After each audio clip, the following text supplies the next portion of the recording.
All right, welcome back, guys. It's calm. You know the vibes. What week is it? It's like week what 6, technically, or something. Can someone help me, please? 5? We're close to the middle of the semester, um, and we're so back. Okay, announcements. Join the Discord. We do this every week. Please join the Discord. If you're not in the Discord, you should get in the Discord because I'll give you a little. Do you have the QR code? Okay. Because please sign in, and you sign in via the Discord. Is the sign in up? Okay, the sign in is up now. Let's go. Please click that button. That's how you get pizza. Um, and Bailey works so hard on acquiring the pizza every week. He does. Oh yeah. Oh yeah. Tony Pepperoni. Oh yeah. Please check the calendar. It's at calendar.ritsec.club, so you know when all our events are, and then you can come to them because they're a good time. Also, sign up for the mailing list. Sarah puts so much effort into those weekly newsletters, and they're oh so swell. I love getting them in my inbox. Okay. RIT Sex Socials. I wish Albie was here to talk about it. So we're going to a hockey game. Join us on 2/24 to go to the men's game against Air Force. Meet in the club room at 5:45 p.m. The day of, the tickets will be $5. Details on payments will be coming later. In order to go with RIT Sec, you have to fill out this form by 2/18. I think it is the 18th, right? Tomorrow is the 18th. The QR code is right there. Sign up. Or Albert, it doesn't work? That's tough. Well, in the Discord server, Albie dropped the link, and you can click it. This is what happens when people don't give you QR codes. Is it the dark mode? Okay, look. The link's in the Discord. We can send it out again. Um, I love Google Slides. Team Contagion, Intro to ML. Contagion will be hosting an Intro to ML presentation with walkthroughs and CTF challenges related to AI and ML. You'll potentially, keyword potentially, be building your own classifiers using Python and TensorFlow. I've done it before. It's pretty cool. It's pretty cool. The little coding, you know? Meet the sponsors, clap it up. Let's go. Come on. Okay. Yeah. Keep going, though. Oh, yeah. Oh, yeah. Oh, yeah. Follow our social media. Sophia's been going hard on the social media. She's been going crazy. You guys should like the pictures and repost them. It's a really, yeah. Yeah. Okay. Today, come up here, my good partner in crime, my slender wireless enjoyer, Brayden Werner, will be giving a sweet presentation on wireless, and you're in for a very good time. And by very good time, I mean a very good time. Okay, everybody give Brayden a round of applause, please.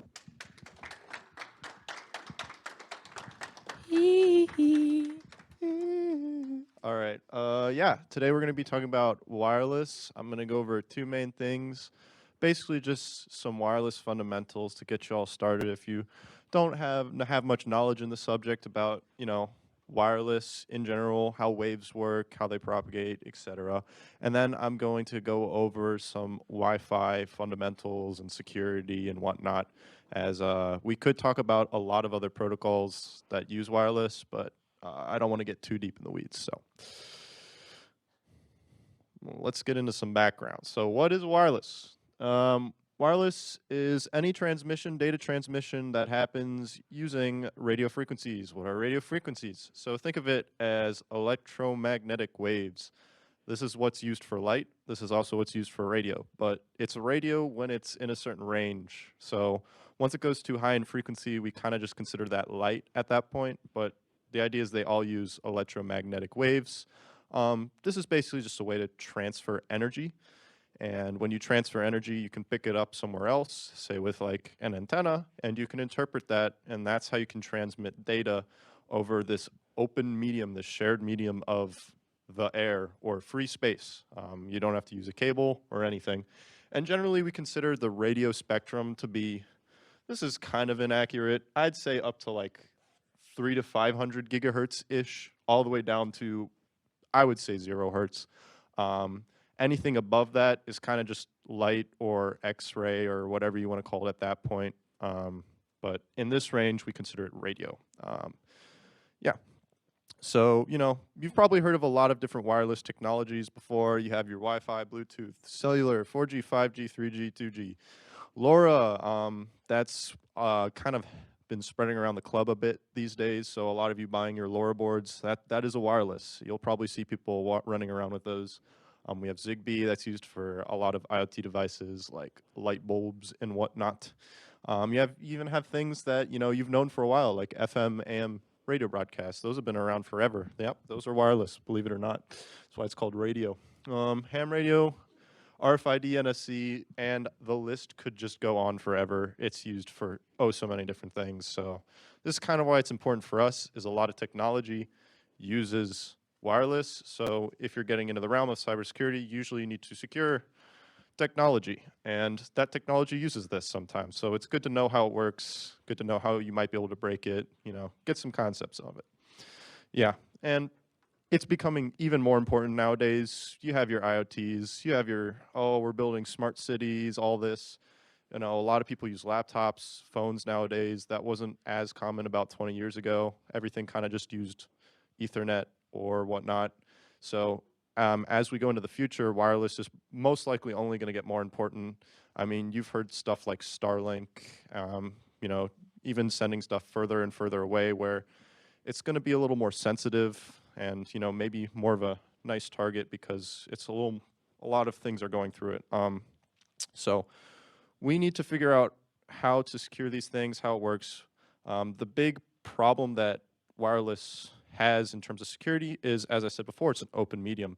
So when you send stuff wirelessly, it's shared. So anyone can use it, anyone can record it, pick it up, send there. It's not like a cable where like as long as no one has direct physical access, people are going to see your wireless transmissions. And if you need them to be covert or you need them to be, secure so that no one else can interpret them or inject or whatnot, you need to know how to prevent that, because other people will see those transmissions. And also, even just with the amount of devices today, just making sure they work and they don't interfere with each other as we add more and more and more devices and everything. So let's get started into some wireless fundamentals. So let's talk about waves. Waves, think of it like a sound wave, like a water wave. Radio waves are a similar idea. Think of it like energy. They move up and down. They have a period. They have a wavelength. And so one of the most important things is the wavelength or the frequency. They're very related to each other. I don't know if it's inverse related or whatever. But basically think of it like this. So the frequency is how many periods it has, usually in a second. So a period is, it goes up and down. It comes back to where it started, right? So think of Wi-Fi. That has 2.4 gigahertz frequency. So that means it does one of these, it does a full period of a wave 2,400,000,000 times a second, if I'm correct, because it's, yep. So that's pretty crazy. That's pretty fast. But, another way we use to measure this is actually wavelength. So how do you measure the wavelength? Well, these waves move at the speed of light. So if you take the speed of light and its frequency, you can calculate how long the wave is going to be, because we know it's going to move, it's going to do a full period in a certain amount of time. And in that certain amount of time, that wave will have traveled how long? So in the case of Wi-Fi, that's 12.5 centimeters. So in 12.5 it will do a full wavelength in 12.5 centimeters. Both of these are used to determine the wave frequency or wavelength. They're used in the same way. An important thing to know is that the shorter the wavelength or the higher the frequency, usually the less distance it will travel.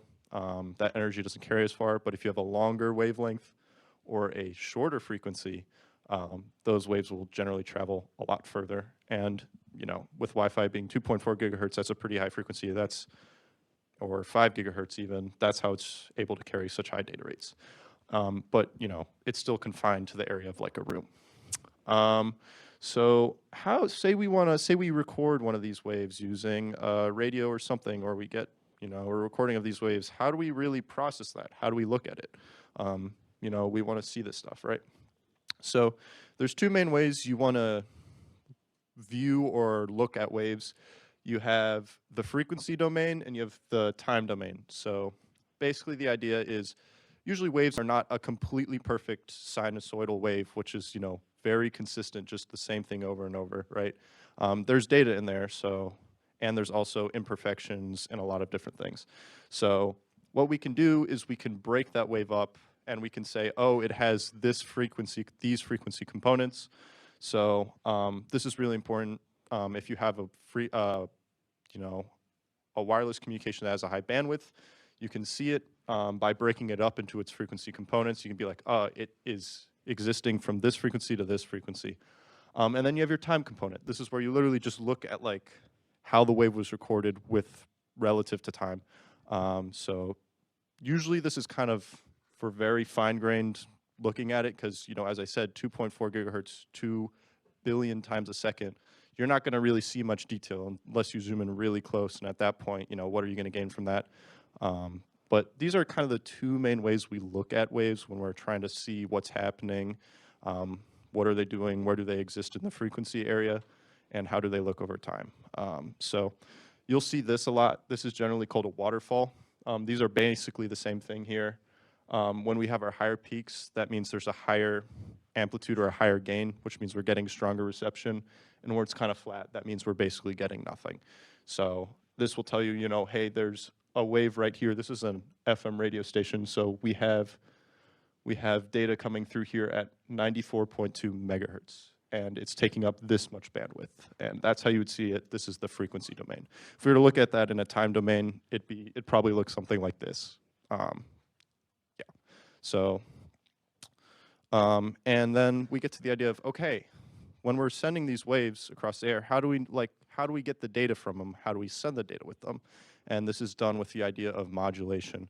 So if you just send a perfectly pure wave, sinusoidal wave, doesn't really mean much. You're not changing anything about it. So you can't really get data from it. So we use modulation. There's two different types, generally speaking. There's analog and digital. And I'll focus on analog for now just because it's a little easier to understand. But this is how we put data into these waves. We basically change their characteristics to send bits. So I'll get into some examples. You've probably heard of AM radio, right?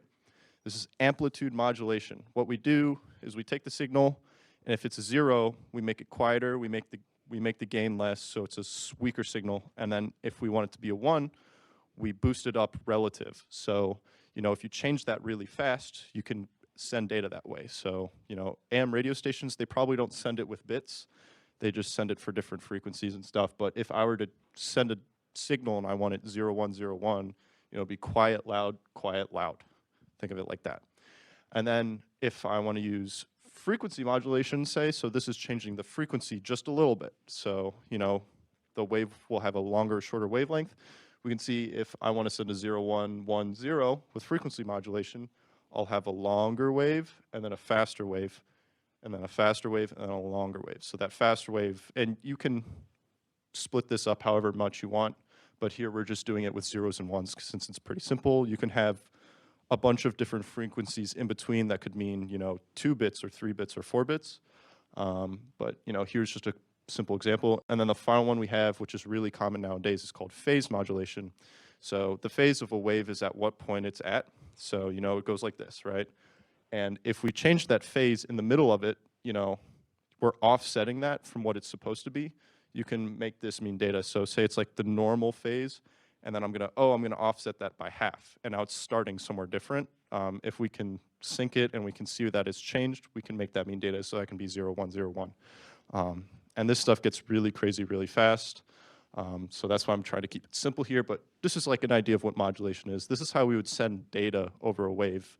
You kind of have to modify it to mean something. You can't just send like a super clean wave. You're not going to get much out of that. That's just literally a sound. So yeah, there's some examples of it. So I want to record these waves. I want to get them from the air. How do I do this? Well, we have this really cool new technology called software-defined radio. So this is a radio receiver basically, and back in the normal radio components, like say the Wi-Fi chips in your laptops or say your handheld radio, these radios are very rigid and they can only transmit and record in those specific purposes, right? But for us, we have this new technology called SDRs, where we can tune it to whatever frequency we want. As long as it supports it, we can transmit on whatever frequency we want. And it gives us a lot of modularity in inspecting and poking around with things. And this has been a really great thing for specifically researchers in the wireless security field, as they can, instead of being locked to a single frequency or locked to a single whatever the protocol supports, we can kind of get a little wacky with it. We can transmit whatever we want, receive whatever we want, try to decode it, etc. And these are pretty easy to get a hold of if you ever want to play around with radio things. The one I put up there is about $20, $30. You can actually borrow one. We have one in the club room, so if you ask someone from eBoard to borrow it, they'll get it to you, and as long as you bring it back, it's all good. And there's a lot of software, which I'll go over with in a second, to play with these. And you can kind of get your feet wet with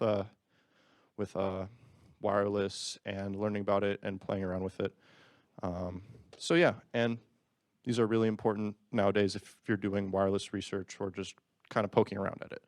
And some examples of it, we have our RTL SDR, we have our HackRF. This is kind of an upgraded one. As you can see, when you start to spend a little more money, you get more capability. But if you're just starting out, I would not recommend anything more than an RTL SDR. Once you get a little more experienced, I'd step up to a HackRF. If you want these USRPs, these are for research purposes. You are allowed to borrow them from RT if you have a reason. Most of the time, you probably won't need them. But that's just kind of an example. And you can see these have different specs. So as I said, tuning to the frequency it supports. That RTL SDR doesn't even support the frequency of Wi-Fi. So you would not be able to record Wi-Fi with RTL SDR. But there's a lot of other things happening that you could record. For example, when I bought one, I recorded weather satellites as they passed over and decoded their images. So I basically got images from satellites. Pretty cool. You can do things like weather stations. Weather stations broadcast data. It's not encrypted. You can pick it up with an RTL SDR, decode it. You can get weather data from weather stations. Another example, I know people have done attacks on garage door openers and simple stuff like that by using a replay attack. You can do that with a HackRF. The idea is some garage door openers, they use the same code every time. You just record it with a HackRF and you send it, and there you go. You can open it or close it. Even some older cars used to do this. Nowadays, they have security measures in place, but you can do a lot of fun things with these. The world is your oyster, basically. So if you're trying to get into more, straight up radio and touch all the different radio things and do all the wireless, SDR is a great place to start. So how do you use these? What tools would you use for these?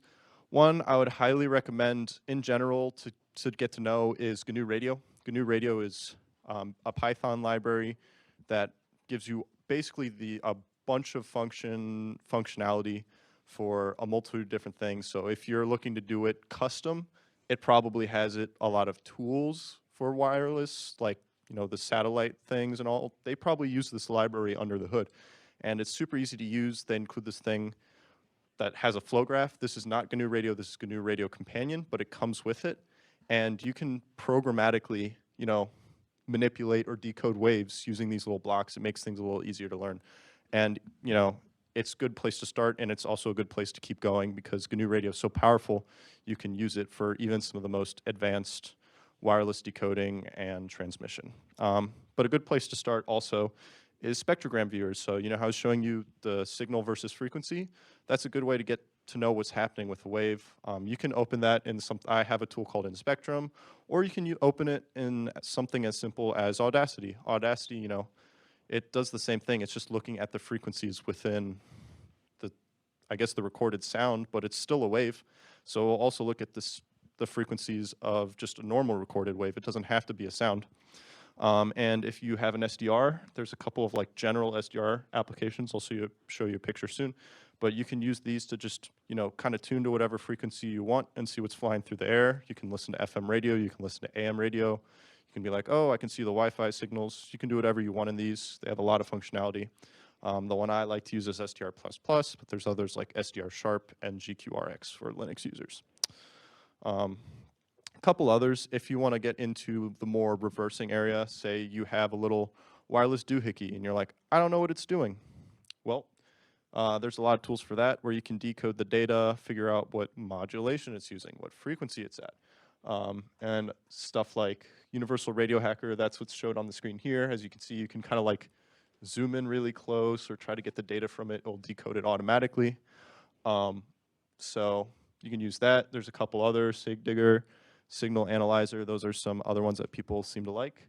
And then if you're trying to do identification, so say you found something, you're like, oh, I don't know what this is. You're trying to figure out what it is. There's a really cool thing called Sig ID Wiki and Artemis 3. They're kind of tied together. But, you're like, what are the properties of this random wireless protocol? Well, they probably have a recording of it. They probably have the bandwidth, the frequency, what modulation it is. So you can kind of use that to correlate what you recorded.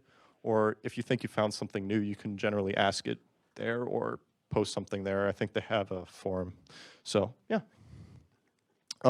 This is kind of what it would look like if you were using SDR++ or any other general SDR program.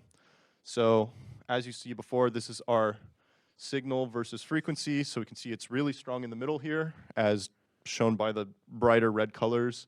And as we go out, it gets a little weaker. This is obviously a transmission, but normally we're getting nothing.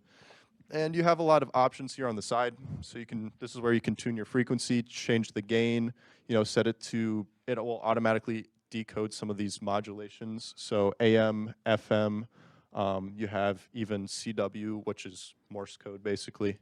And you can change the bandwidth. And up top here, this is the frequency you're at, and you can change it there. And you can kind of just poke around. It's pretty fun to do. I'll do it sometimes. I'll just sit and poke around and see what I can find. Usually sitting outside or somewhere where I know I'll get a good reception. And then, that is impossible to see. Okay. So here's an example recording that I took. As I talked about before, everyone's buying these little wireless mesh tastic boards, which uses a protocol called LoRa. And I got a recording of it. So this is kind of what it looks like. It's pretty cool. I'm not going to go too into depth, but for those who are interested, yes, Kenny? I'm not going to make the noises this presentation. I'm sorry. We got to, no. But basically, this is a signal. It uses chirps, and it changes those chirps. It's kind of like phase modulation, but different. And this is basically the data it's transmitting. And you can barely see it here, but this is a signal versus time. So you can see it really zoomed in and blowed up. You can actually see the wave that's happening. And by looking really close to this, you could sometimes figure out, what's the modulation. So those are two pretty cool programs that I use to kind of figure out what's going on, reverse things, or just take another look, even if I know what it is. It's kind of fun to look at sometimes. So that is kind of a little bit of the general radio stuff that I like to do. If you have any questions about that or ideas for projects, or you want to get a little involved, you can talk to me after. You can talk to Kenny. You can come to the wireless interest group that we do on Wednesdays. There's plenty of projects to go around. So if you're interested in wireless, just ask me. Now, I'm going to go over a wireless protocol that's pretty common, used quite often, Wi-Fi. You've probably used it, probably heard about it, probably know it's actually pretty important for security. It's used for pen testing, used in a lot of situations, etc. So I wanted to give a quick overview on the protocol itself, get into some security vulnerabilities and whatnot. So what is Wi-Fi? Wireless internet connectivity. It's basically introduced with the idea that, laptops are a thing now, so we should probably try and figure out how to connect them so they don't have to plug in an Ethernet wherever they go. And it's all under the 802.11 standard. Really important, actually.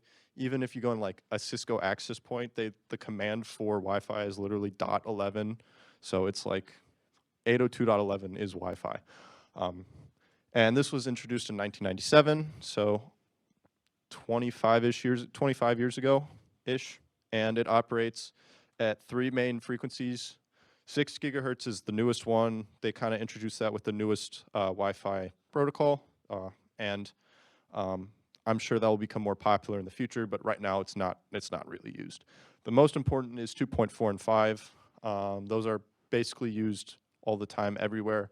Most of the devices you have now are by this point are probably using 5 gigahertz. But some of the older legacy devices only support 2.4.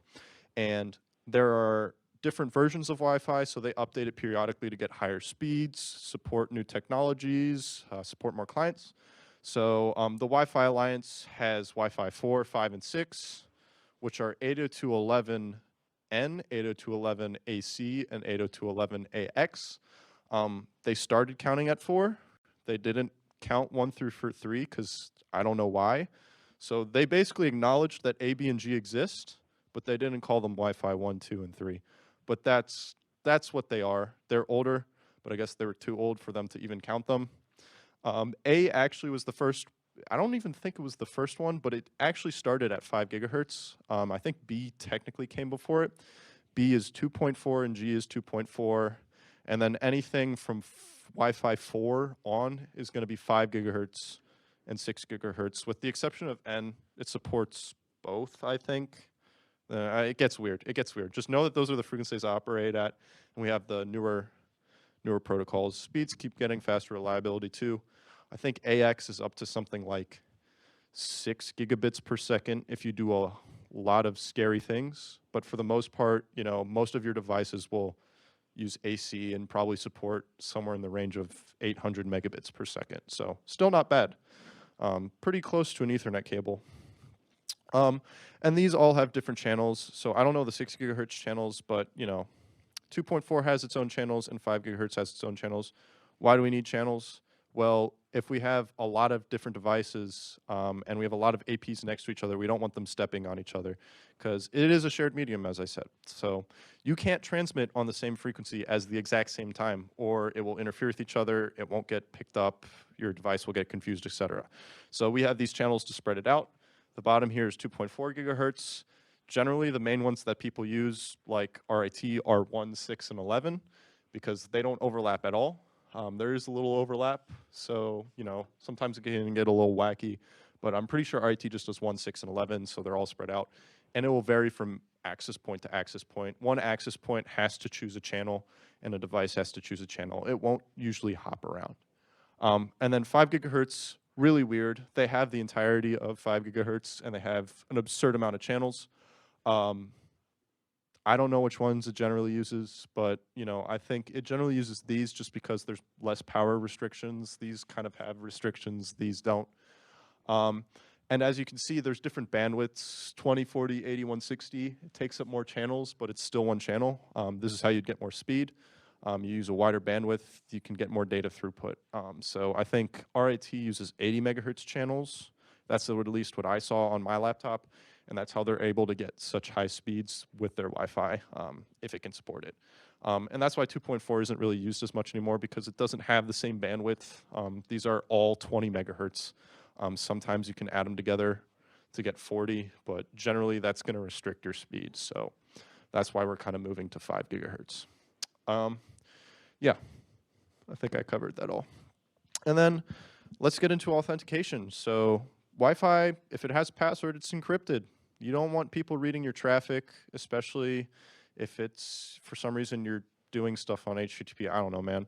But you want your traffic to be encrypted. You want the router to know, hey, this device is this device. Keep track of everyone, keep everyone separated. So we have different authentication protocols. We have WEP, Wired Equivalent Privacy. What a terrible name. That thing is full of holes like Swiss cheese, is so vulnerable. It was the first encryption method. However, it's trash, and it's definitely not wired equivalent privacy or protection. So that came out in 1999, like 2 years after Wi-Fi came out. And then they're like, wow, this sucks. So they had WPA as an intermediary where they're like, we need to fix this now. And then they came out with WPA2, which has been around forever. Most devices still use WPA2, and it came out in 2004. It's not that bad, but it's also not great. So Wi-Fi security is meh, but generally there's and then there was Wi-Fi 3, WPA3, which they say doesn't replace WPA2, but it's just the newer version. although I think it should replace it since it is much better. It doesn't have as many security holes. But most devices don't support this or use this. According to wiggle.net, I think something like 1% of all Wi-Fi devices and all percent of access points even support WPA3 or are running WPA3. So that's pretty bad, especially considering it came out 5 years ago. So, and in general, there's two different modes that this encryption uses. There's WPA. So for WEP is a different thing. Just don't even think about it right now. But for WPA, there's an enterprise version and a personal version. Personal, when you're entering in that Wi-Fi password, that's personal. So that password is actually being used to encrypt all your traffic. It's how people are able to join. But for RIT, they have enterprise, which is using a radius server to authenticate against. It's generally more secure since I think it's a different key for everybody, or it's a lot more secure because the key length is longer. While if you're using a passphrase like password 123 for your Wi-Fi, that's not very secure. And that's actually very important in WPA2, as we'll come to see, as you can do dictionary attacks. So when you're using a super long encryption phase or key for enterprise, not as big of a deal if you can do dictionary. But when you're doing passwords, yeah, that's going to be a problem. So let's start off with WEP. It was introduced as the idea of security to Wi-Fi at all. First problem, 40-bit key, way too small. Even for that time, they were like, dang, that's not great. And it uses RC4 keystream. And as I said before, it has so many vulnerabilities, specifically critical vulnerabilities that are just so easy to exploit nowadays. And even back then, they knew it wasn't great. And this was eventually replaced by WPA/WPA2. So what are those vulnerabilities? Well, that key is way too small. 40 bits, that is just too small of a key space. You can check against that, basically crack any key within that space pretty quickly on a modern computer, especially. Next problem, it reused initialization vectors, which if we go back for block ciphers or, whatever, I'm not going to get too deep into it because I'm not too confident about it, but initialization vectors are used to set up the encryption process. And what happens is if you reuse those, you can detect that as an attacker sniffing traffic, and you can be like, oh, they just reused it. Now I can kind of deduce what the encryption key is. Also, it has no form of protection against replay attacks or packet crafting. So you can kind of just create a data packet, and send it, and it won't know any difference if you was the client or you or someone else. So this is a problem for deauthentication. So say someone's using the internet and I'm like, I don't want them to use the internet anymore. I can just send a deauthentication packet pretending to be them and they'll disconnect. Or I can literally just inject data. So even if I broke the encryption, I can just pretend to be a client and inject data in, and it will get sent to the machine, and they'll think it came from the access point. It just opens up an entire world of terrible that you can just inject whatever you want, and it will be believed. Another really cool vulnerability is it supports fragmentation, but here's the thing. If you send it plain text, it will reply with it encrypted, whether you're authenticated or not. Cool feature. So if you know the plain text, you just sent it, and then it sent you the encrypted message, you can just be like, oh, this is the key. I know what that looks like now that it's encrypted. So yeah, there's also, it's not good. There's a bunch of other vulnerabilities. The encryption's been completely broken. Do not use WEP, ever. Then we have WPA2. I'm not going to go over WPA1 because it wasn't really used, and it was just an intermediary. So WPA2 was the replacement. It has a much stronger encryption method. It's based off of AES, and it has this fancy new 4-way handshake, which in theory is very secure. Data frames, so data frames are encrypted, but here's another issue is management frames, which control the connection and deauthentication and status of the network. They're not encrypted, so anyone can read those. And now that this one's been around for 20-something years, we have now found a bunch of vulnerabilities in it. We've had enough time to break it, and so let's get into some of those actually, let's talk about how the keys work. I joke. So we have basically two keys you need to know about: the pairwise transient key and the group temporal key. Think of it like this. The pairwise transient key is unicast traffic. If the access point is just talking to your computer or your device, it's going to use that key. But if it's talking to all the computers for, say, I don't know, like something like ARP, where it's like, hey, who is this? It will use the group temporal key. So it has two different keys for encryption, one for unicast, one for multicast. But they're both derived from the master key or the pairwise master key, group master key. If you're using personal mode, it will just use the password. So if you have a crappy Wi-Fi password, it's literally just going to use that to generate the key. So not always good. That's why you want to have a strong Wi-Fi password, as it will affect how your encryption works overall and how easy it is to break. Because if you have an easy key to break, people can just go, they can just check against it, run a word list against it, whatnot. So, and that's kind of one of the main attacks of WPA2. So there's one just absolutely deadly attack called crack attack. This is like a man in the middle of attack where they can just like change parts of the handshake a little bit, and the access point and client will just be like, oh, okay. So then they know some of the random values that were used, and they can derive the key or reinstall a key, and that can make your encryption very weak. One of the most deadly ones that people use all the time is a dictionary attack. If you capture that four-way handshake at any point, you can run a dictionary attack against it. So if someone has a weak password, and there's also the authentication attack. Say, oh, I don't have a handshake. Everyone's just keeps connecting the network. They're not reconnecting, re-authenticating. Well, you can just send deauth frames, and it will disconnect someone from the network, and then they have to re-authenticate, generating a handshake. So that's kind of like the main attack method people use for WPA2, is they'll deauth a device. They'll be like, oh, I lost my Wi-Fi. Now I'm going to reconnect. Capture that handshake, and then run a dictionary attack against it. If that password happens to be in the word list you used, bam, you know the password of the network. You can connect to it. You can also read people's data sometimes, so not great.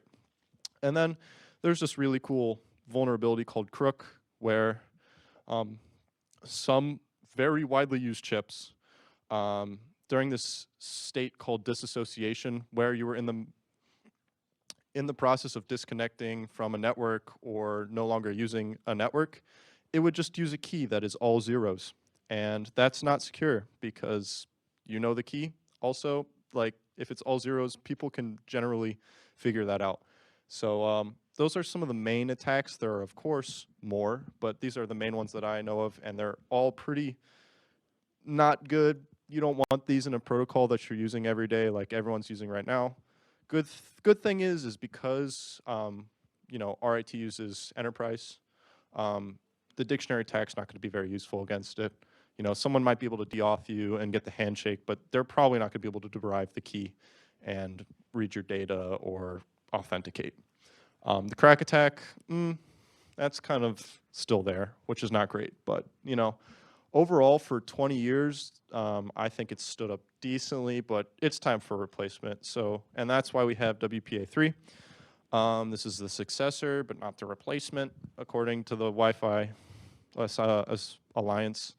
It has this new type of handshake called a Dragonfly handshake. Not going to get into that very much.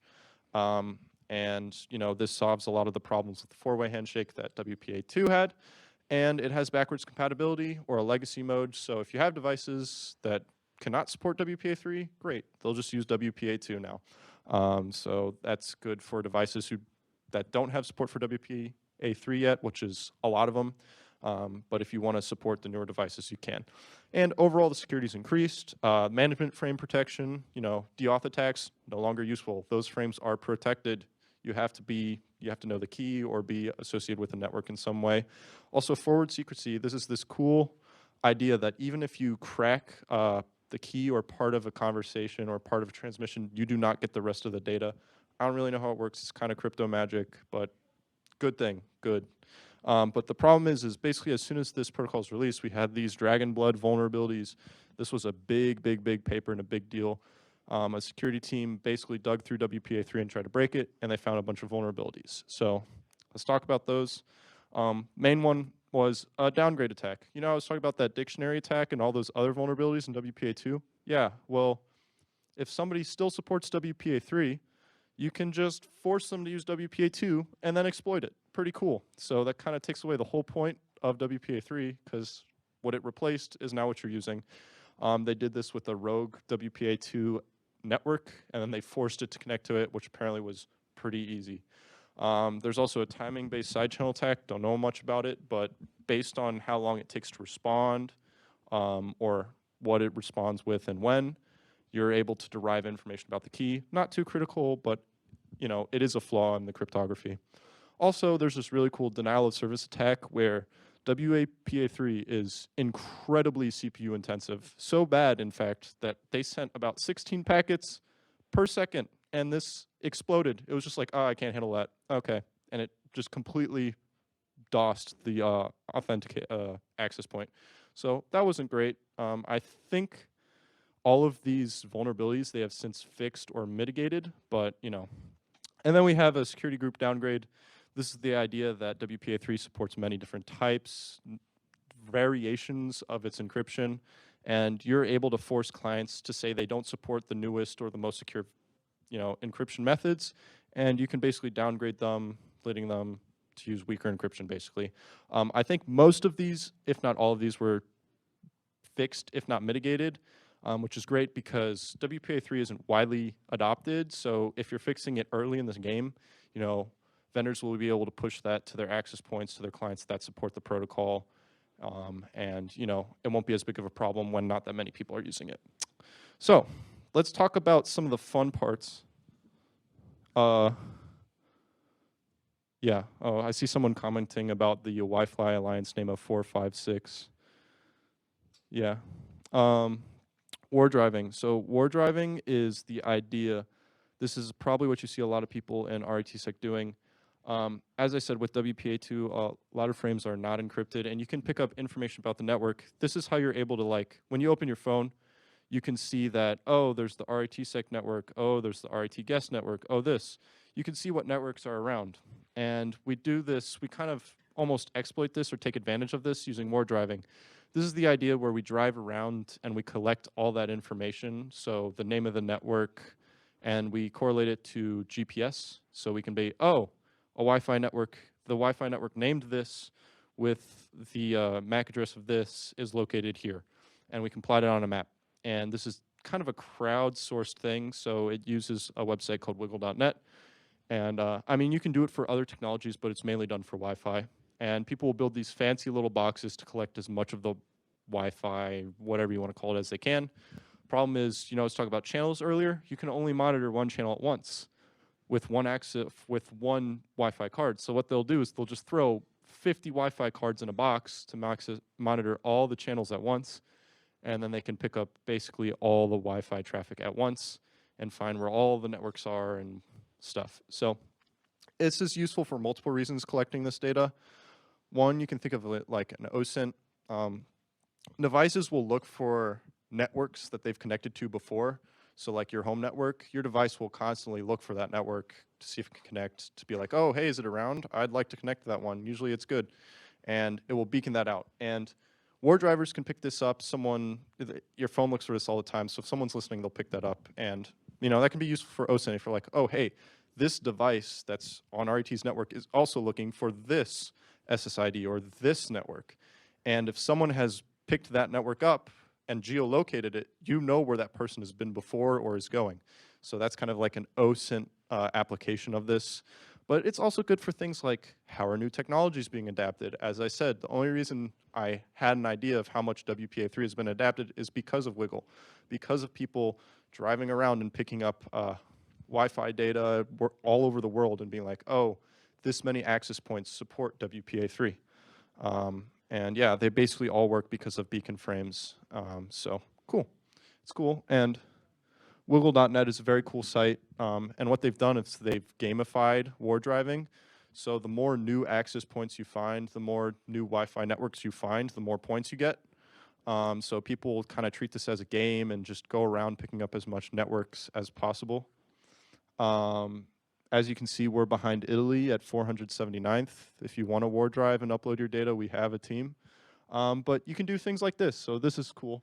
So say I'm looking for the SSID 1 hour of sanity in this area. Wow, it's right there. I didn't just click on that. I actually did just click on that, and I was like, that's a really weird SSID name. So you can filter by SSID and BSSID, which is basically like the MAC address of the access point. And you can filter an area. You can filter a date range. You can do whatever you want, and you can find where access points are. Someone just has to have war driven in that area before. And then they also give us these cool stats like, here's how many Wi-Fi networks have been found over time. They have just passed 1 billion unique Wi-Fi networks, which is crazy. And then Wi-Fi encryption. Green just means encrypted. This one right here is WPA2. WPA3 you can't even see. And red is unencrypted. So as you can see, the amount of open Wi-Fi networks has gone down significantly over time. The amount of encrypted ones have gone up. WPA2 is still definitely the king. And yeah, and then we have these cool heat maps where you can see where all the Wi-Fi access points are and all the Wi-Fi networks are. Obviously, the brighter it is, the more there are, and you can kind of use this as like population map almost. So it's a very useful website for a lot of different things.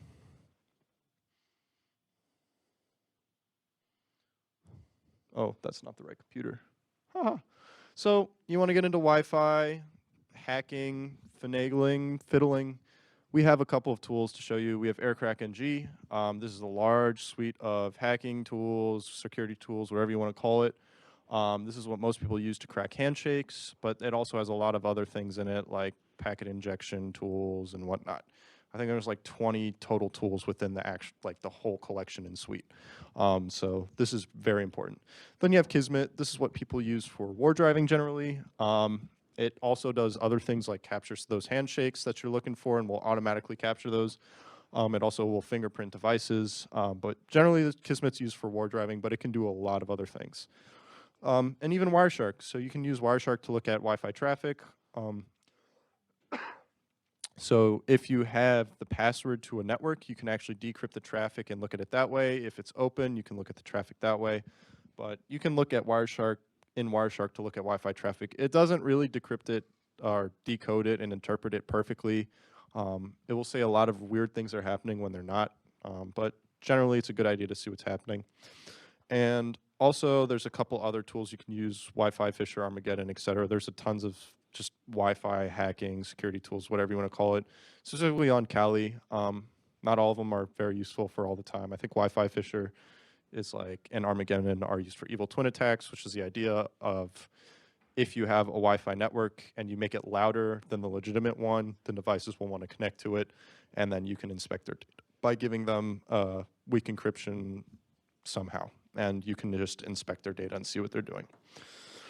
So here's a look at what Kismet looks like if you were to run it. It just lists all the different Wi-Fi networks and a bunch of different data about them. Here you have your encryption type, your signal strength, what channel it's using, the number of clients, when it was last seen. This is pretty good visualization. You also have a nice histogram, bar chart, something of all the different frequencies that are being used. Very nice visualization if you want to kind of make Wi-Fi look cool, but it's also just very useful for kind of inspecting what's happening. When you're war driving, this gets a little hard because you'll have, what does this have here? This says like 90 entries. When you're war driving, you'll probably have thousands. So you're not really going to go through this unless you need to. But yeah, it's a great tool. I think that's all I have. I know that was a lot. I probably should have stopped for questions. But does anyone have any questions about anything I went over? Anything? Or just anything not related to what I went over and is interested in wireless and has a burning question? I don't care. No? Nobody want to ask me how this can be used? Okay, yeah. You're going to ask that? No, I was gonna ask when it said Italy, are like is that the country of Italy? No. That's somebody making a team just called Italy, but I still think it's funny that we're one place behind Italy because it looks like we're one place behind the country of Italy. That is the country, the team just called Italy. We'll beat them. Don't worry. We'll one-up them. Or wait, were we in front of them? Oh, yeah. No, we were one behind. We got to bump those numbers up. Yeah.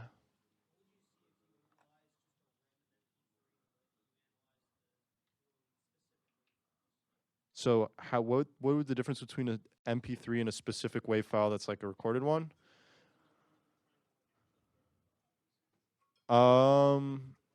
Not much other than the MP3 file will probably sound like something. While if you try to play back a radio recording, it won't sound like anything because, you know, Audacity isn't really meant to play. You're not really supposed to play audio from them, but you know the waveform will generally look the same just because it's still frequencies. Um, yeah, I mean you won't be able to hear it, but if you look at it, you zoom in really close, you'll be able to see the waves, and the waveform will look the same as if you were to, you know, just look at a song. Any other questions?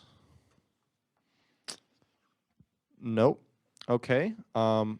A couple of things to say.